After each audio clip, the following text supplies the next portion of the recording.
Good morning. Vodka Red Bull. What's that about? It's a drink I haven't touched since I was a teenager. But last night, €4, that's it. Huh? Vodka Red Bull. It makes you do silly things. All I can say, if you remember my psychoanalyst story yesterday, all I can say, thank God my mother wasn't around. That's horrible, isn't it? I'm joking. What an evening, ladies and gentlemen. I hope you had a wonderful evening. Sorry for the noise. Your heads are probably boom, boom. Mine is, but a wonderful evening. You guys know how to rock on. A very good party. And of course, let's have a big round of applause for our bronze, silver, and gold winners last night. A round of applause. Wonderful achievements.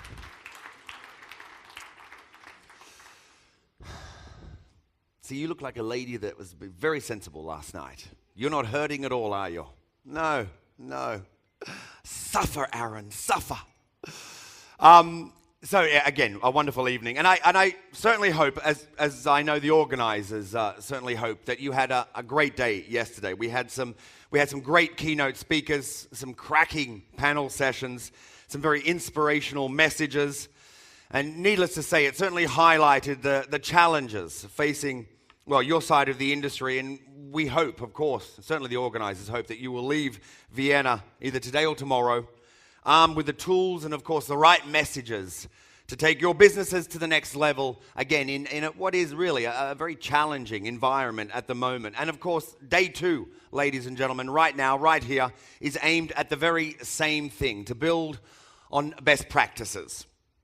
Just a quick little reminder, I have to do it, about the house rules. The police are still here, so remember, phones off, on silent, please. Again, if you can, avoid walking in and out during the sessions. That's about it. You know where everything else is. And make sure during the breaks, please, to utilize all the facilities that have been set up. A lot of time, a lot of money has gone into things like the juice bar, the oxygen. Some of us are going to need the oxygen bar today. All those facilities and the networking facilities. So please do that. So let's get started. Let's crack on. I can actually introduce you to the sensible side of the British Broadcasting Corporation, the BBC. So ladies and gentlemen, please put your hands together for my friend, my colleague, the presenter at the BBC News, Mr. Raymond Snoddy. Raymond, it's all yours.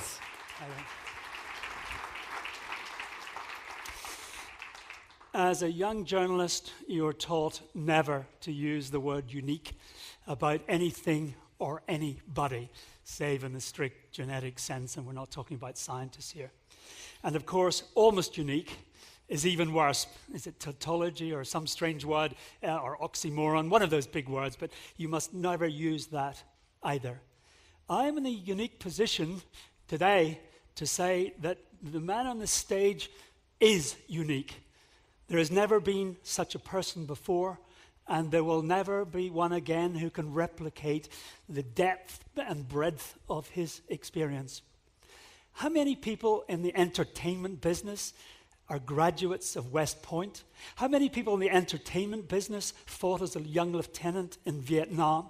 How many people in the entertainment business who went on to take MTV International from nothing to revenues of 1.3 billion and 165 or 200, who knows?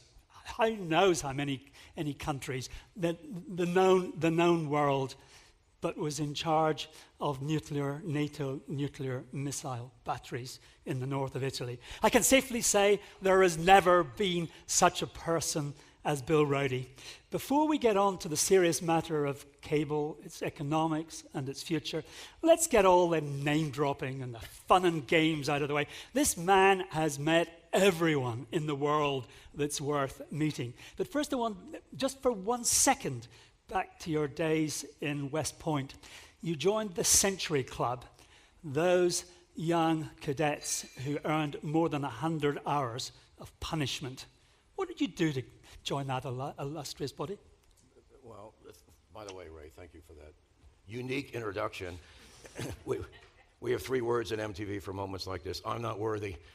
And you are. Well, we'll see. And Aaron, we don't need our coffee, thanks to Aaron in the morning. That's quite a wake-up call. So going back to West Point, that's like a whole different, era. By the way, West Point is the only institution I know where you leave with less social skills than when you enter. I had one blind date in 4 years, and she stood me up.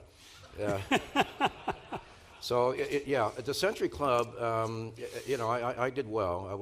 I conformed to everything, and unfortunately, when you violate the rules, which I like to do, it's one of my themes about business, by the way, break the rules, you get hours on the area, and I managed to build up 100 hours walking back and forth on the square with a rifle on the Saturday afternoons while everyone else was getting stood up by their blind dates. So that's the history of the Century Club. And it was clearly a formative experience because you've broken the rules ever since. Sadly, I have. But breaking the rules is interesting. Breaking the rules is, for me, I don't know, it's sort of a metaphor for taking risk. And I'm a big believer in taking risk. You learn from failure more than you learn from success. We'll deal with your failures later, remorselessly. But let's get the name dropping out of the way. What was the 5-hour lunch with Fidel Castro like? He talked for 4 hours and 45 minutes and then said at the end, what do you think? He went through 2 interpreters, and his whole thing is endurance. He's got 2 messages. And one is the most literate nation in the world, and he was speaking to me about using music to teach English as a second language, so he wanted to be the most literate as a second language. And his other message is health. He wanted to export health, and he was talking to me about how his population has suffered much less from AIDS than other countries have. So those were his 2 messages. Did you get more of a word in on your meetings with the Dalai Lama? Well, the Dalai Lama was unique. When you're in China, this goes under the category of mistakes, I suppose. I sat down 20 years ago with the Chinese, and they said, you can do business here. We'll welcome you. Just whatever you do, don't violate the 3 T's. What are the 3 T's? Don't talk about Tiananmen Square or put it on the air. Don't do anything about Taiwan. That's like, Texas for Americans. And don't, whatever you do, talk about Tibet. So, I saluted and proceeded to violate the 3 T's on a consistent basis for the next 20 years, one of which was being personally blessed by the Dalai Lama and then be invited to Beijing to explain my affiliation with the Dalai Lama. But joking apart, and as you brought the China issue up, we might as well deal with it now, and it fits in with my theory that just how unique you are. Great media players like Rupert Murdoch spent 20 years trying to get into China and failed. How the hell did you get MTV into China? Well, someone once told me that, I think it was actually Google, not to mention names, that you can't negotiate with the Chinese, dictatorship, et cetera, et cetera. Actually, you can negotiate. You can negotiate with anyone. And when we first entered China, the number one message they would always give to me is a typical Western, especially an American, knows much less about China than a Chinese person knows about America, West. So what we want to do is tell the world what we're about. And that's a very fair, I think, objective. So our deal was very simple, which was take one of their CCTV 9 channels, that's like the BBC of China. They have now, I don't know, over 16 or so. We took CCTV 9, which is their English language channel, and we actually distributed it to hotels. So the deal, I think, we did a pretty good deal. It was 79 hotels in exchange for MTV China distribution in the Pearl River Delta of Guangdong. Not a bad deal. So you can negotiate. You can indeed negotiate. And I suppose I have to ask you how you ended up singing karaoke with Bono at 4 o'clock in the morning, dressed as a nurse. He was. I was a policeman. Bono. Oh, you were the policeman. Yeah. Let's get your facts right, Ray. Sure, I apologize for this grievous error. Yeah, and it was about 5 a.m. in the morning. When I first went to MTV, I didn't know anything about anything really, but I had 3 rules to myself. And I had come from HBO, and rule number 1 is I was never going to be an exec producer listed at the end of the shows because my former boss was always listing himself as an exec producer, had nothing to do with the show. And we all know what that means. Claim credit, right, when the credit's not due. So I was never going to be exec producer. I was never going to be on air because, who would want to look at me, right, especially our audience. And then the third rule is I was never, ever going to become a groupie. Well, the one rule that I consistently violated is I became a groupie. I love hanging out with the artists. I mean, what's not to like? So yeah, one night it was Bono and Geldof, by the way. And by the way, as we left and entered, people were asking for Geldof's autograph more than Bono, which was interesting. And he sang Born in the USA, and I was as a policeman, and he was a nurse. True story. And how precisely did you persuade the mayor of Mecca that the people at the heart of Islam needed MTV? Well, you can negotiate anything, once again. And, the whole thing for me, and I might have taken this too far, is respect and reflect local cultures. Not one cola, not one burger. So the Middle East, you need to obviously reflect those values and cultures. And the mayor of Mecca is considered, in many ways the most religious person in Saudi Arabia. So it was quite a nervous meeting. But what I promised, of course, no videos, topless guys, very sensitive, showing any skin. But more importantly, to have call to prayer on the channel.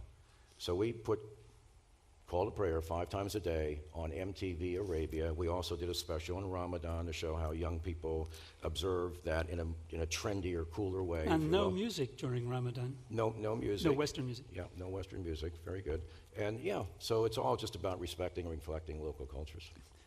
You hinted a moment ago there that maybe sometimes you might have gone too far by accommodating strange customs. Do you think you did? Like the Googles of this world have got themselves in terrible trouble in China with apparently going along with the authorities so that people actually get banged up in jail as a result. Did you ever have any moral qualms about completely absorbing Islamic culture, for instance, for your own business ends? Not really, and I think that was one of the key success factors in that we truly did reflect local culture. And for me, an epiphany was early on, I don't know, 1989, I suppose. I was traveling around Europe, and I went to Helsinki, and first thing I do is turn on the TV, and I saw the Beverly Hillbillies. And I said, oh, that's kind of cool, Beverly Hillbillies, but Beverly Hillbillies in Finland? And I just thought it just doesn't work. And the only sustainable way to go was to program locally.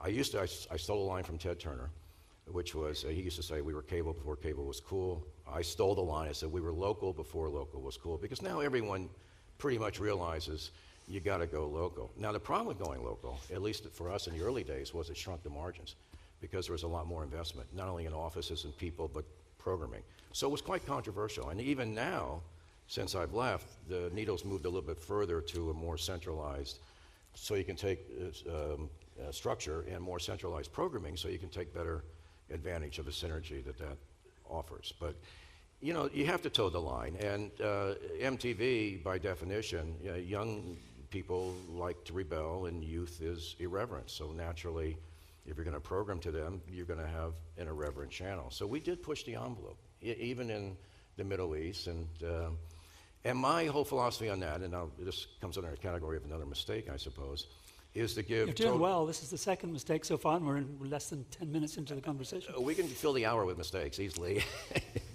Another one was, I was a big believer in hiring good people, local people, again. I didn't hire Americans, again, somewhat controversially in my own company, but giving them full accountability, full control creatively, and full P&L accountability. So it was a real decentralized operation, which I took after my military experience. So I wake up one morning in Taiwan. I used to travel and, of course, visit all the operations. First thing I do is I want to see what the channel looks like. And I insisted that whatever hotel I stayed in had to carry MTV, or I would check out. Anyway, in Taiwan, I turn on the channel. It's early in the morning, and so first thing on MTV is a wrestling show. And I watch it, and I say, okay, wrestling, maybe this is what they like in Taiwan.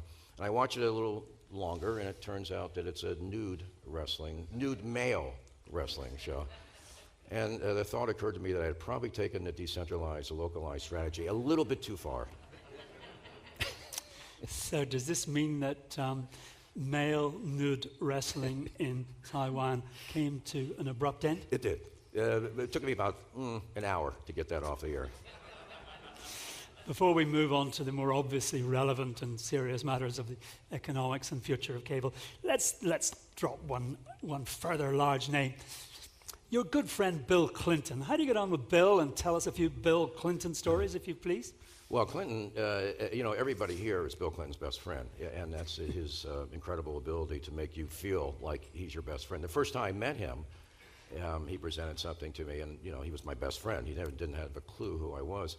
Actually, Vienna rings a little bit of a bell with Bill Clinton because, I don't know, it was about a year and a half ago, again, name dropping, sorry, had dinner with Bill Clinton. No, please, we like it. Nothing to do with me, by the way. It's always the brand. It's amazing the doors you can open with the brand. Yeah, they take one look at you and they say, or MTV. But the door stayed open. Anyway, with Bill Clinton, it was, I told him I was leaving MTV, and he paused for a second, as he does, very thoughtfully, and said, you're going to love retirement. The best thing about retirement is you can finally say anything you want. And then he paused, and I was feeling really excited about that. And he said, but the worst thing is no one really cares what you say. So I did what any self-respecting CEO would do. I wrote a book. There it Cue is. plug. Isn't he good? You can get the bloody plug in effortlessly, so you hardly noticed. Well, let me just say one thing about this book. Ray, I know you want to say something, but I know you all travel a lot. Well, throw away your Ambien. This is a great sleep aid. 2 pages in, you'll be sound asleep. A rare thing, an honest author, but he's also not being honest because it's a terrific book. And it's either a serious business book disguised as a memoir, or the other way around. It's not quite clear which, but if you want more stories about the name-dropping, outrageous events late at night in most of the capitals of the world, and serious business messages, they're all here.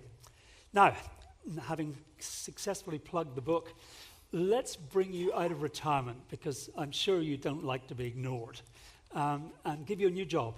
Right now, you're put in charge of the largest cable operator in Europe. You're brought out of retirement. What would you do? What do you see as the main challenges? Or would you just run for the hills?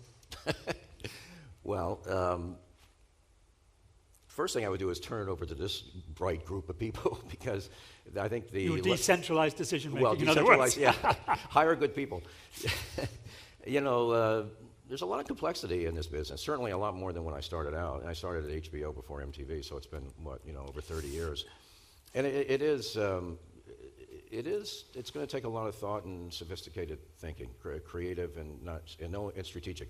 When I was leaving MTV, I toured all the offices. The most popular question asked of me was, what do you think the future of TV is? And my first answer would be, well, if anyone tells you, then stop listening, because no one really knows. And Sorry, I'm not letting you off with a slippery answer like that. Well, I do have trends, but I think what TV has done very well what traditional television, cable TV has done very well, will do them well in the future. And number one is adaptation. And when I started, dark ages, 3 channels, then the remote control, then 500 channels, then digital, then PVRs, first cassettes, HD, and then, who knows, 3D, and I just saw the Horizon navigation. I mean, it's quite extraordinary how the television industry, cable TV especially, has evolved. And that's because it's adapted, and it's adapted very well. A couple things about adaptation. Sorry about my quotes. Darwin said it's not about the fittest, it's about those who adapt the best. And things change so rapidly now. I don't need to tell you this. When I started out, all the things that defined my career when I graduated from college didn't exist. certainly pay TV, HBO, MTV. The BRICS didn't exist. The AIDS epidemic didn't exist. And now it's compressed. So you really, really need to be focused on change and adaptation. And my daughter, she was 8 at the time last year, and said to me, my 15-year-old daughter is, to me, the most advanced person in the world with technology. She does things I can't even imagine myself ever doing. Do you think we should have invited her for the interview rather than you? Well, she'd be more concise in her answers. Anyway, my 8-year-old daughter came to me one day and said, Daddy, Noah, talking about her older sister, she was born before the internet. And she was born about the same time, I guess it became so useful. But the point is that in her eyes, the 15-year-old was already out of it. She was already out of it. And, I think adaptation is really, really key. And And you look at what the cable industry has done on technology, and it's really, I think it's done quite well. Now, with that being said, you got to worry. You got to worry all the time. And my wife, the beautiful babe. By the way, the best thing that ever happened to me at MTV was meeting my wife. And she looks like a VJ. She's over there, but she says, "You worry too much." Well, in business, we're all paid to worry, and you have to worry. And there's some clouds. There's some definite clouds, not the cloud, to worry about. I'm very aware of your notion of clouds because I heard you describe it very well in Amsterdam IBC, and will certainly pursue you in a moment. But I just want to react immediately to what you said, the need for change, the need to adapt for change. How do these guys cope with that? Is it possible to legislate for change internally? Do you set up a young, disruptive team? Or do you buy in change once other people have identified it before Google pays $1 billion? How do you organize change within an established organization? Yeah, well, that's a question that could take hours, and it's not easily answered. You got 3 minutes. Short MTV attention span style. Young people, I think you mentioned one. It's more about the DNA and more about the culture. You just have to keep forcing yourself. We made all the mistakes in the book, the original digital bubble. I don't know if you all remember, but it was all about setting up a separate organization for the internet. It couldn't be the same. And then eventually you take IPO, that was around 2000, and of course the whole thing broke. And then we came back and we integrated. And you've got to integrate change with, the dilemma, the innovator's dilemma, is when you have a business that gets 40 plus 50% margins, why would you do anything that cannibalizes that? So that's the dilemma. But you have to. You have to do whatever it's called, OTT, you have to be multiple devices. And what I'm saying is I think the cable business has done pretty good at that so far. Yes. Right, the clouds. I will give you a starter for 10 on the clouds. There was a leadership summit behind closed doors at IBC, and it's supposed to be unattributable, but as you said this, and I'm going to reveal what you said, I'm sure you're not going to sue me for breaking the rules. You said most people are optimistic about the future of television, maybe to a surprising degree, and you said, hold on a minute, I see two major clouds on the horizon. One is advertising. Now, that may not affect, and the threats to advertising, that may not affect the cable industry absolutely directly, but it will sure as hell accept the quality of the content they receive. If the funding for first-run movies and television programs dries up, what is your worry about the current state of advertising and the threats to it? Well, the beauty of the business model for programmers and operators is that you have dual revenue stream, unlike broadcasters. And sometimes we've depended too much on either or. In recessionary times, subscription is really going to pull you through because advertising tends to flatten or even go down. But now there seems to be a disruptive thing going on with television. And I'll do another quote. John Wanamaker once said, he was the big department store retailer, that half of my advertising on television is wasted.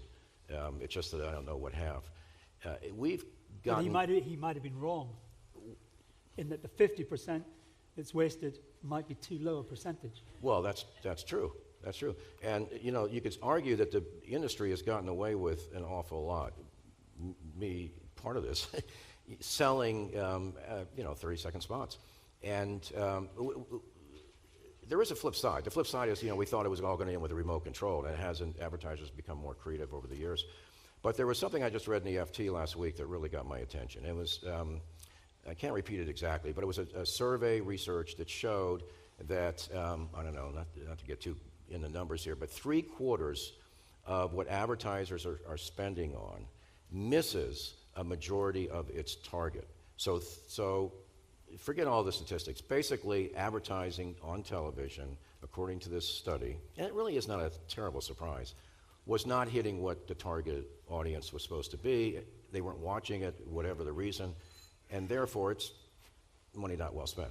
So, that could be a little bit of the horse out of the barn thing, because I think advertisers, and I see it already, agencies are always the last to respond to anything that's changed, but WPP's into this completely now. You got to back up what your spend is, and Horizon again. Not to name drop Horizon, but if you didn't see that presentation yesterday, unbelievable. But the smart box now gives you complete information. So you'll be able to do this. And what that means is that there's going to be a lot more scrutiny, I believe, what advertisers will spend, therefore possibly putting in jeopardy some of the traditional business models of programmers that have depended on advertising. The other one that I'm a little bit less worried... Implications for the production industry? Is there a serious threat to its finances in the medium term? Well, over time, I would say yes and no. I would say yes because, it's the obvious, but no because over time, the industry has somehow responded to this. Advertising's become more creative, product placement. I just saw something the other day with digital product placement. In other words, you don't need to do it at the production phase. You can insert the product after the production, which is a big breakthrough. So, there'll be, and advertising is fun to watch in some cases. But my own personal experience, once you get to PVR, and we're up to 50% in the States now, soon, particularly if you watch a sporting event and you didn't get to it, you're going to fast forward. And one of my big wake-up calls in moving to the UK 23 years ago, I grew up with American football, love it, played it, etc. But boy, to watch a 3.5-hour, 4-hour football, with timeouts and everything, compared to a soccer match, right? And everyone complains, oh, soccer's so boring, it's 0-0. But meanwhile, there's no timeouts. So you watch an American football game and you go through it and you can watch the whole game and the same time you watch a soccer match. It really is disruptive. And yet there is considerable evidence over the last 5 years that people watch much more live, even with PVRs, than anyone would have imagined. And there's something like only 88 to 9%, at least in the UK, are actually fully skipping the ads. Yeah, that maybe is surprising, but it's apparently a fact. Well, that's sort of the vibe right now, is that live television is the savior of the PVR, damaging viewership. By the way, the other problem with PVRs is that there's not an appropriate measurement yet, so programmers are not able to take advantage of that viewership. But I do believe, it's going to be a challenge and one that we should perhaps worry about. Okay. Your other big cloud is more relevant to the cable industry, and you said you had concerns about the retail consumer effect of bundling. Consumers don't like it, and yet the evidence we have from this very conference is that bundling makes it much, much less for subscribers to churn. How do you square that? Well, I'm a little schizophrenic on this too. On one hand, you get 500 channels, and I read something the other day that it comes down to like 30 cents per hour what a consumer spends on a program watched, not a program offered, but a program watched.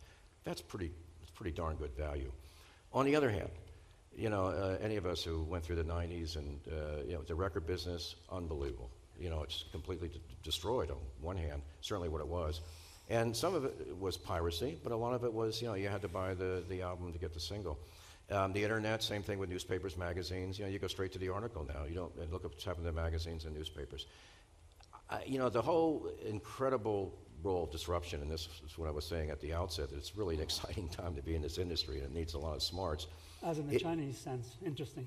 Interesting times, is that I do believe that it's potentially less disruptive on cable television, we should say multi-channel television, than the record business and the newspaper. And I think some of that... Why is that? Well, for the reasons I said earlier, the industry's adapted. But it's cause for worry, obviously, because sometimes technology is generational. I saw first HD in 1980. It didn't get to my home until 20 years later.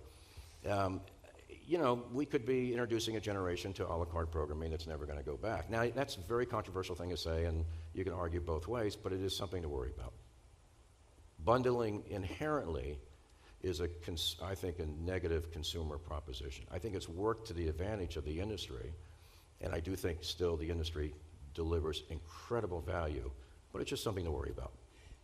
On your theory that you can't stay complacent, you can't stay the same, you sometimes have to damage yourself in the short term for longer term gains, would you actually, if you were running your cable company, your mythical cable company, would you actually end bundling now, even though it would cost you in the short term? No, you can't. That's the other incredible thing about... So what sort of theory is that then, if you wouldn't even do it yourself?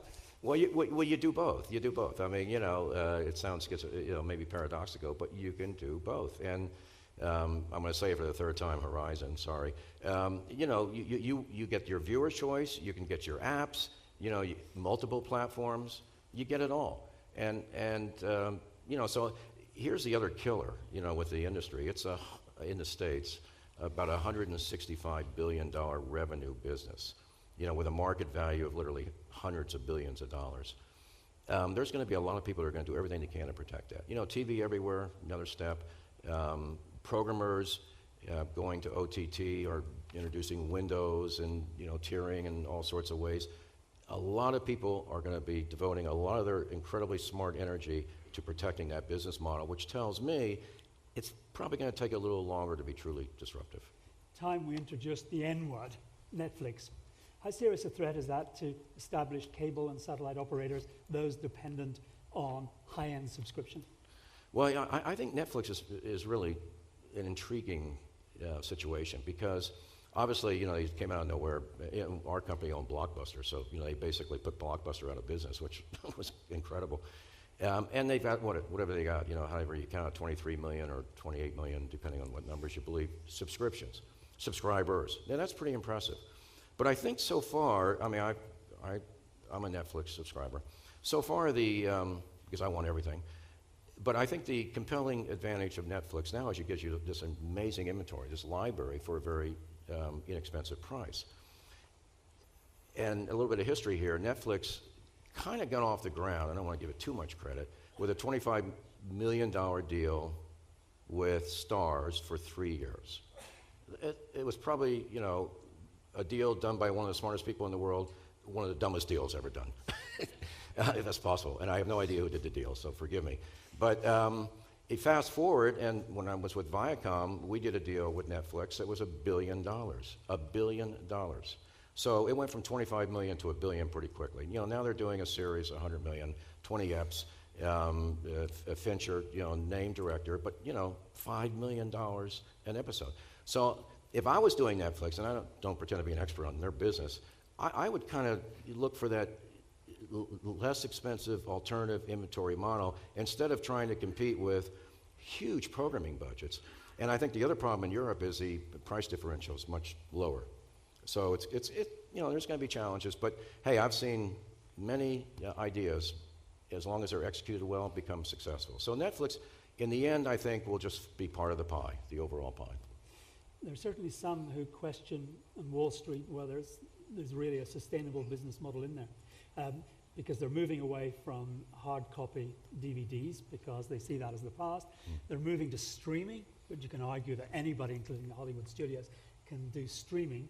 And worried about losing in the streaming market, they're now placing, as you said, huge, absolutely huge upfront bets on original content, despite having no background in picking original content. I think if I had Netflix shares, I'd sell, wouldn't you? Well, it's not only Netflix. I mean, everybody's Hulu, Amazon. Look at Google with UTV. So everybody's getting into content, and it's not so sacred that people can't do it. I just saw Microsoft hired the top CBS programmer.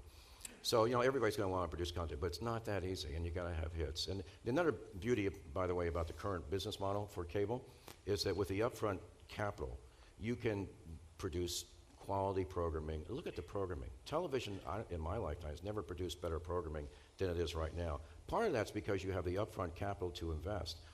But I think on all these OTT efforts, it looks like they're getting into original programming. It's going to be a long haul. The studios, they've been around for 100 years, and they still screw up. And it's not easy to produce hits. Not easy.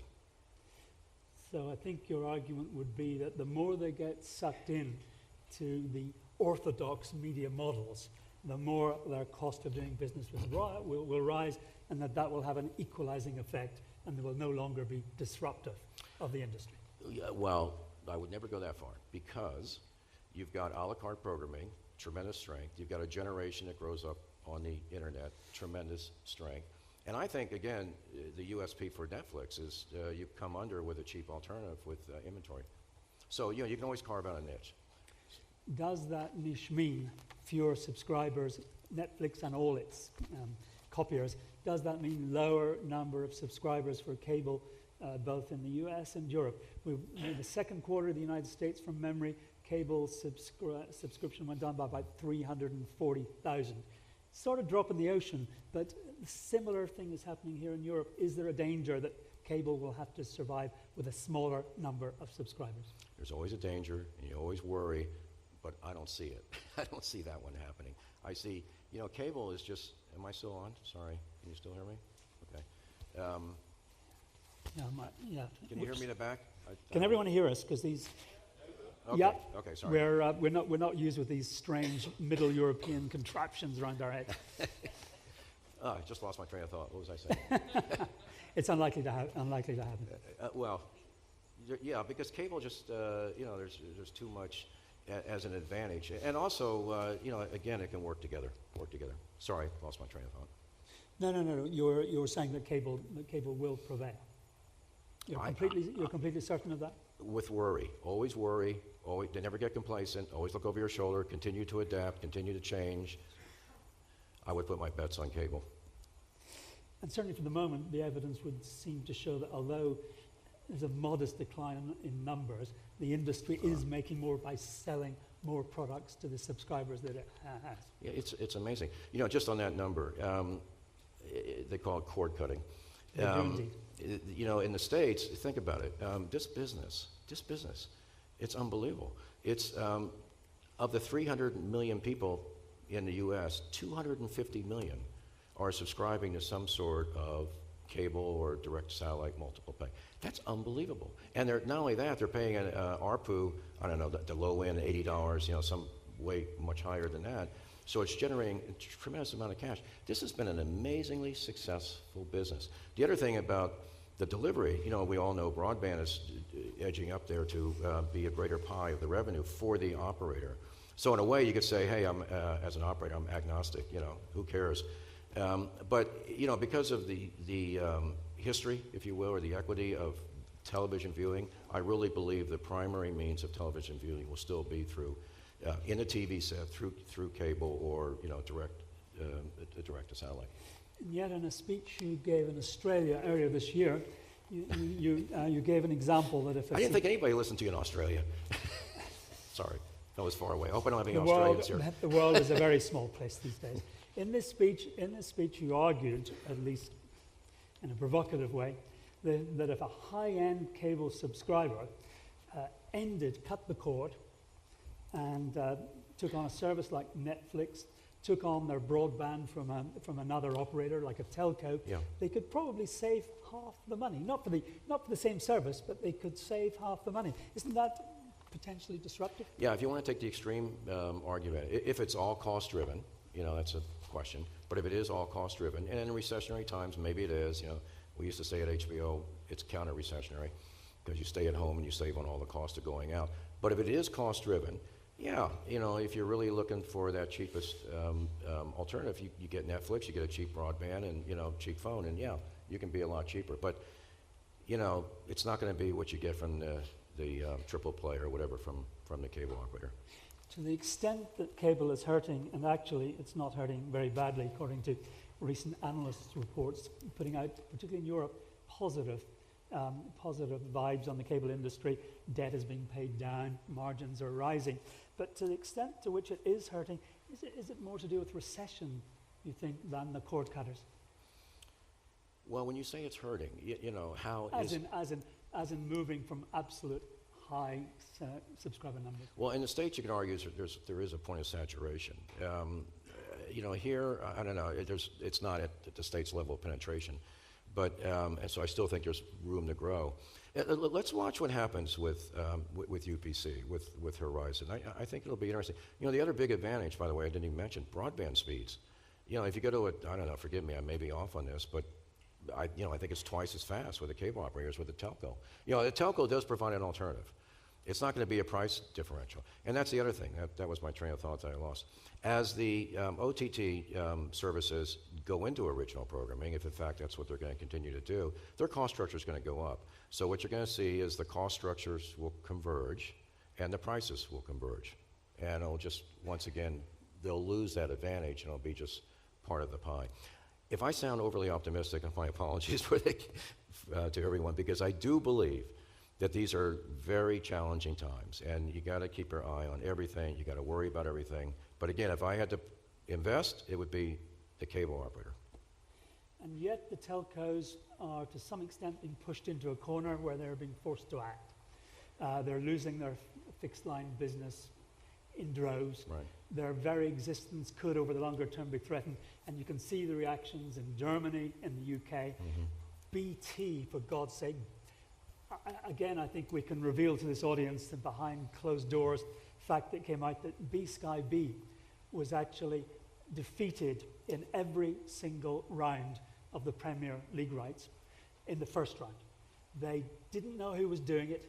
They suspected it was BT. They suspected it was BT. And it was only because of the mechanism of the auction that you can come back with higher bids that they, in the end, vanquished BT, apart from 38 games a season, but they had to pay 60 to 70% more than they did the last time to do it. Similar happened with Sky Deutschland, outbidding, huge increase in Bundesliga rights to outbid Deutsche Telekom. Are we seeing the rise into this media area of the telcos in a way that's never happened before in Europe? Yeah, well, they're well capitalized, they got money, and they're going to bid the rights up. And in my 30 years, I've never seen sports rights go down. It continues to go up. Ultimately, the consumer pays more money. I think with or without the telcos, you're going to see that. It's just the state of the business. Content constantly goes up, And live, especially sports. Live works. Live especially, live sports. Now, I would love to bring anybody in at any stage, but because of the interrogation lights, I would have great difficulty identifying you. I'll try my best.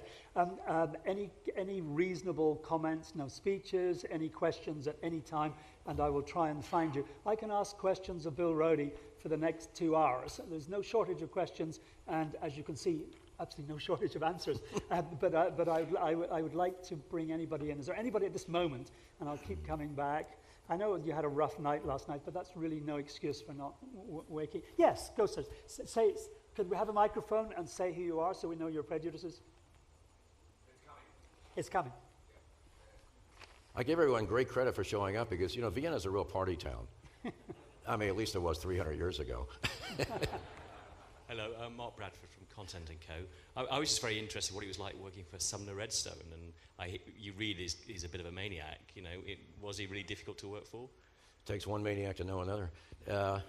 Well, you know, Sumner is, boy, he's out there, there's no question, and he's done things that are quite remarkable at an age, you know, when most people retire.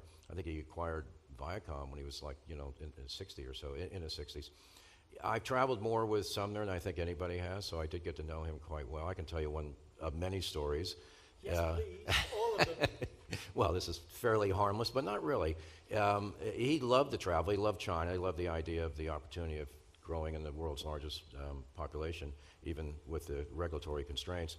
And when we did our first big deal, we celebrated with amazing protocol in the Great Hall of Peoples, and we had Jiang Zemin, who was the president of China. So, you know, we had access to the very top.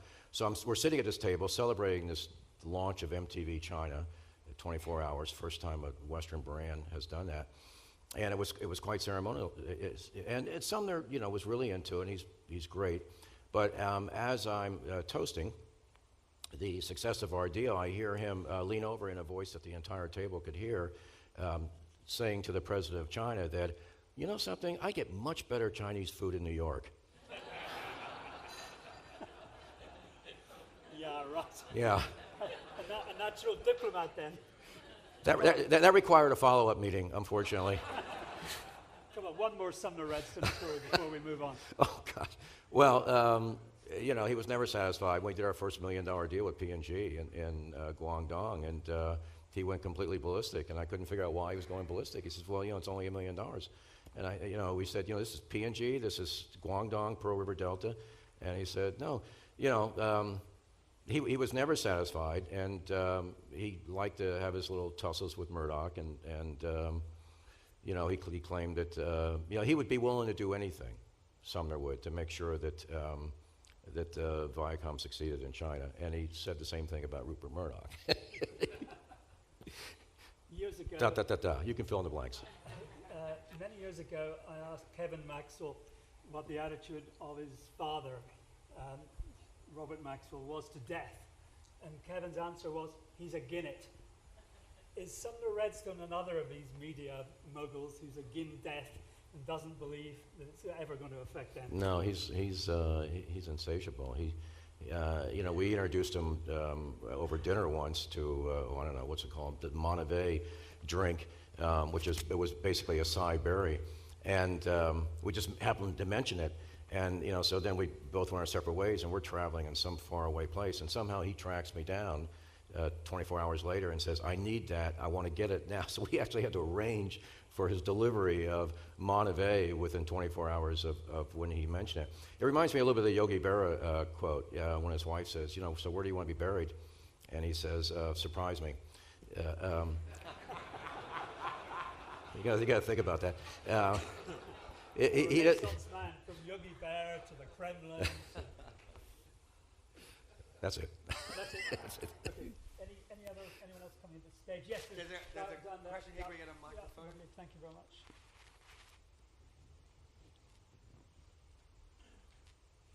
Thank you. Giles Thomas, Mimo Brands. What's the future of MTV? Oh boy. Well, you'd have to ask the people that are there now. They spend a lot of time talking about what we just talked about, which is will the advertising model break down? And MTV's in a way under a lot of pressure, and not under a lot of pressure. It's got the amazing brand, which has this connection with young people that doesn't seem to be going away. It completely reinvents itself. But on the other hand, it caters to a generation that's more used to watching online. And even though the viewership's quite low, it's going to increase. So there is a big challenge with MTV. And the real answer is, who knows? But I do think because of the brands, and Nickelodeon we had 20 different brands when I left, comedy. It's all about content. And you can't take yourself too seriously here. I mean, this is a channel that's brought Beavis and Butthead to the world, so let's be careful. And Jersey Shore, and of course Jackass, but MTV did Jackass in a much different way because we always prided ourselves at being on the technological edge. We did Jackass 3D. Just to get the record straight on that. The watching, again, MTV is a good example of changing and adapting. And we all bemoan the fact that there's no more music. There is music on the offshoots, on the brand extensions, but on the mother channel, there's no more music, even though we still deny it. That's because the music video became a commodity. The greatest use of music video now is on YouTube. So they changed. And the ratings went up, and so far so good on the success. Very active on the online world, MTV is. And as I mentioned earlier, Viacom has sold to Netflix, has sold to Hulu. Windows, who knows if that's going to work? 28-day window for Jersey Shore. So again, it's weaving this very complicated world that we're in. And if you had to predict where MTV would be from 10 years, who knows? If they are able to adapt and reinvent, they'll still be here. Beavis and Butthead, but a sort of more semi-serious question that's been put to you in the past, that actually MTV represented, to a remarkable extent, soft American power around the world, in that the implications deeply ingrained in what you did were what was an American view of the world, and that must have had very considerable cultural impacts for America's benefit. Well, discuss. Yeah, and this is the premise that always existed with MTV, and it's one that I probably most passionately fought against. And I didn't hire Americans. I insisted on local programming. I insisted on... Weren't you done for discrimination? Is there no proper legislation in the United States? But, I felt very strongly that it had to be, particularly MTV, because it does push the boundaries, and we were guests in other countries, et cetera, that, you had to really be different. You had to be different. And we joke about Beavis and Butthead. I don't think we've ever done Beavis and Butthead in most countries in Asia. We certainly haven't done Jersey Shore. So depending on the country, it can be very, very local. Now, with that being said, there are changes since I've departed. And when you get to be such a big size, and you look at the bottom line, you realize you got to take advantage of that synergy. So you have to have common productions, or even at least formats that you can take advantage of around the world. Otherwise, if you have small channels, small countries produce 100% local programming, it's going to really, really hurt your bottom line. And we license sometimes, we do JVs, but one of the, I was mentioning this earlier, Ray, for me, great moments about this thing you're talking about, are we spreading American soft power, was because I resisted it so much. I'm sitting and reading the Sunday Times, I think this is in my book, and this is the early 90s, and they have for the year what's in and what's out, and what was out was anything American, and we are in Britain, so that's part of the reason, but still, American culture is a love-hate. And often there's a very strong resistance to American culture, cultural imperialism. But anyway, in that column, anything American was out. What was in was MTV Europe, not even drawing the connection. So to me, that was like, wow, that was nirvana. And there were some brands, we did brand studies, that consumers actually thought MTV was invented in their country. Okay. Believe it or not. This is difficult because neither of us was there, but I'm told yesterday a futurologist told everyone to chuck out their television sets. Is he mad or what? Yeah, I missed that opening We session. don't understand the details, but we can discuss the concept. Yeah, no, I think, not putting words in his mouth, our kids, we have 4. Again, she has something to do with it down there. The 2 older ones very rarely watch TV, I must say. They watch on their iPad and on their computer, and if they do watch TV, they have the computer, they have the laptop there, or the iPad. So there is a lot of that. What was your question? I forget your question. God, I've forgotten too. What you make at least of the concept, because we weren't there to hear the detail of TV dead, chuck out your television sets. It's not going to be that anymore. Well, the other great thing about the evolution is, I just bought a brand new Samsung, tiny LED, I get it all mixed up. Wow. To what you can watch on the TV in your living room is extraordinary. And, 3D's coming. We got HD now.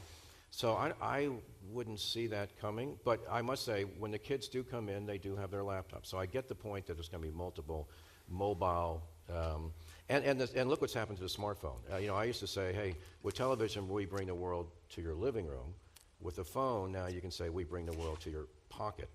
But I do think for serious, viewing, you're still going to want to watch a state-of-the-art experience. So I would say the television is here. Look at the televisions. They're just beautiful, absolutely beautiful experience. But the smartphone, there will be the rise and rise of the smartphone as a primary personal device that the cable industry will have to acknowledge and stay in touch with the mobility of it.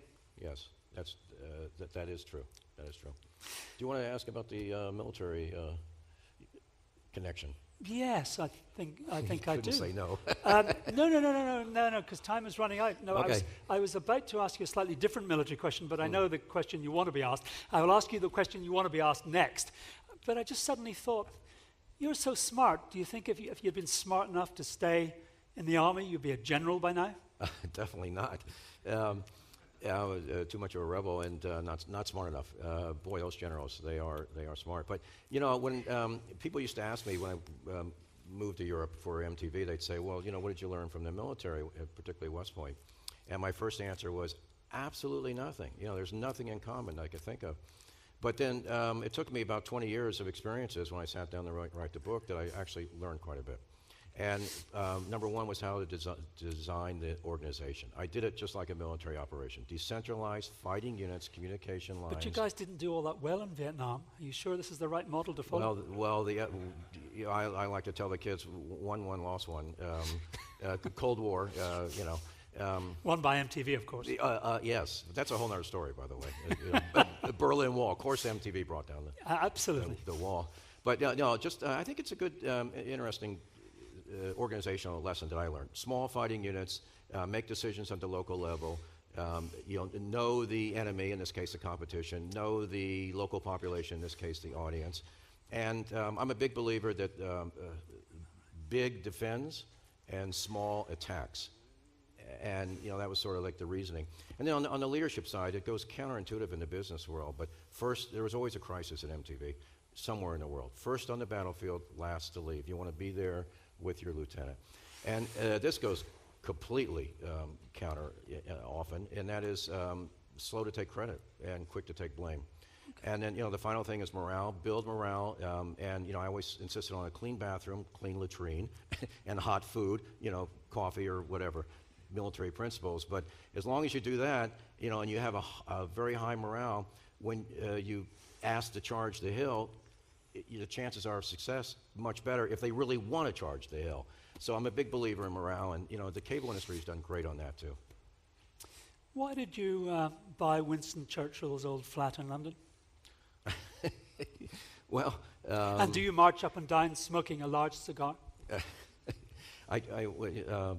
Winston Churchill, one of my favorite quotes of all time. Well, I have two favorite quotes for Winston Churchill. One is, I'm a big believer, particularly when you're an entrepreneur in the global world, of never accepting no for an answer, because you always get a no. It's extraordinary, not only from regulators, but from everybody. And Winston Churchill gave this great speech where he said, never, never, never give in, never, never, never give in. And my only criticism of that speech is I thought he should have a few more nevers. But to me, it epitomizes, you just got to keep going, going, going. The other one, which many of you will relate to from last night, is from Winston Churchill, I've taken a lot more out of alcohol than alcohol has taken out of me. I didn't know that one. I shall quote that endlessly in future. I'm sure everyone's grateful for that less well-known Winston Churchill quote. Before we're heading to the final straits here, and this feeds into your new life. But first, why did MTV embrace, so to speak, HIV/AIDS rather than running a million miles from it?